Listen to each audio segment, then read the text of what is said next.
Les voy a hablar sobre la explosión del Cámbrico. El Cámbrico es un periodo que inicia el Fanerozoico.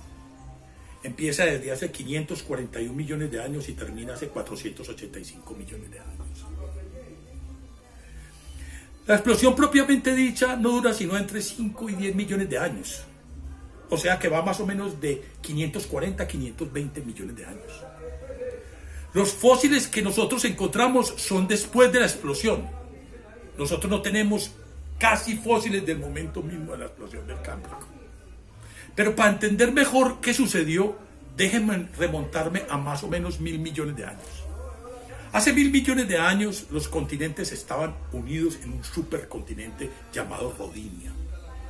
La transferencia de calor entre el Ecuador y los polos estaba interrumpida, en virtud de que las corrientes oceánicas no podían transportar ese calor del Ecuador a los polos. El mundo se había envuelto en una glaciación global, tenaz. Sucedieron como 2 o 3 glaciaciones seguidas. Cada una duraba entre 40 y 60 millones de años. Un periodo que se conoció como el Criogénico. La evidencia de ese periodo son unos sedimentos llamados tilitas. Pero hace 700 millones de años terminó esa glaciación aproximadamente. Y los continentes empezaron a segregarse. En ese momento sucedieron 3 cosas importantes. Como les dije, estaba aumentando el nivel del oxígeno a nivel planetario. Y segundo, esa apertura de los continentes introdujo nutrientes en el mar. Y creó playas y aguas someras. En esas condiciones aparece el periodo Dicariano.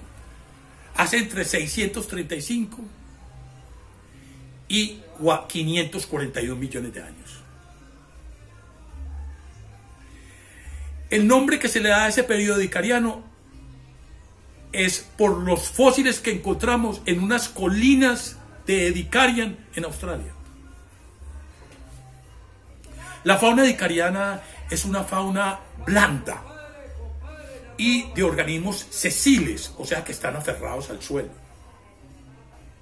Son organismos macroscópicos, pluricelulares.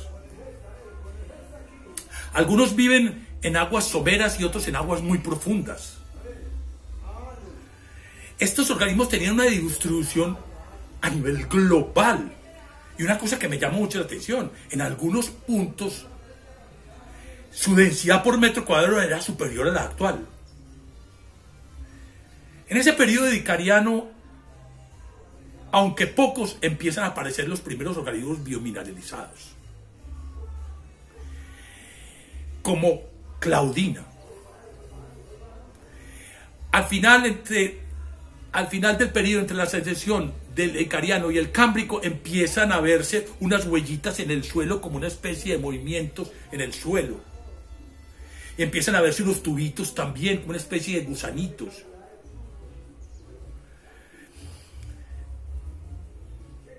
Aparecen los primeros embriones, fósiles de embriones. Algo estaba sucediendo. Muchos piensan, científicos, que esta fauna dicariana no eran animales, por lo bizarro que era. Algunos científicos piensan que hay que inventar un 6º reino. Recuerde que nosotros tenemos 3 dominios, que son las arqueas, las eubacterias y las eucariotas. Y tenemos 5 reinos que van por debajo de esos 3 dominios, que son las protistas, las moneras, las plantas, animales y hongos. Ellos creen que hay que inventar un 6º. Sea como sea, se extinguieron prácticamente todos. Solamente quedaron los poríferos como las esponjas y algunos nidarios como las medusas. Y empieza el periodo cámbrico. El Cámbrico es la mayor radiación adaptativa de la historia de la Tierra. Se crearon aproximadamente 85% de todos los filos, prototipos corporales. Se crearon aproximadamente el 73% de todas las clases. Pero ¿qué nos dice la iconografía del Cámbrico? ¿Qué nos dicen los fósiles de Burger Cher en Colombia Británica? ¿Qué nos dicen los fósiles en el sur de China? Esa iconografía nos dice que lo que pasó fue esto. Hubo una gran radiación o disparidad de prototipos corporales seguida de una extinción o desmiación. Y luego una diversificación sobre los pocos prototipos corporales que quedaron.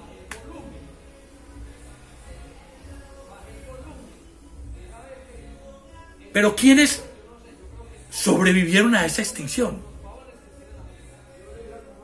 Hombre, parece ser que no hubo una lucha darwiniana, ni una superioridad adaptativa, sino que lo que hubo fue una auténtica lotería. Un ejemplo de eso es Picaya. Picaya no eran muy variados, no eran muchos, eran muy poquitos. Es uno de los ancestros de nosotros, los cordados. Tenía el notocor, no estaba acorazado, no estaba protegido. Y sin embargo sobrevivió. Mientras que Opavinia o Anomelocaris, verdaderos panzers alemanes, acorazados, Anomelocaris de más de 1 metro, no sobrevivieron a esa extinción. En otras palabras, si nosotros buceáramos en este momento, en esos mares, en ese momento de la explosión, y veríamos todos esos prototipos corporales y todos esos filums, no podíamos en ningún momento predecir cuáles serían los que fueran a sobrevivir. Pero ¿cuáles fueron las razones de esa explosión? No se sabe con seguridad. Pueden ser muchas a la vez, pero se les va a nombrar. Un aumento global del oxígeno en el planeta.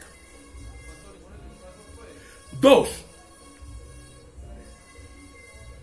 la desmiación y radiación rápidas es una propiedad de los sistemas complejos. 3, la reorganización de los genomas, como la aparición de esos genes Hox. 4, puede ser un virus, como lo vimos en un artículo en la MEVA hace poco.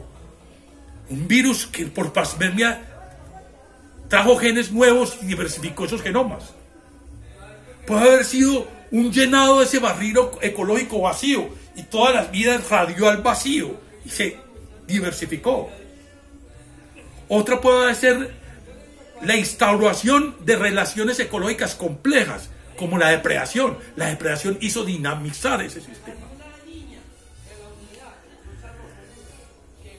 Pero, ¿cuáles son los principales filos que sobrevivieron hasta ahora? Hombre, los principales filos que sobrevivieron hasta ahora son los moluscos. Se crearon en el Cámbrico. Los equinodermos muy relacionados a nosotros, que son los erizos y las estrellas de mar.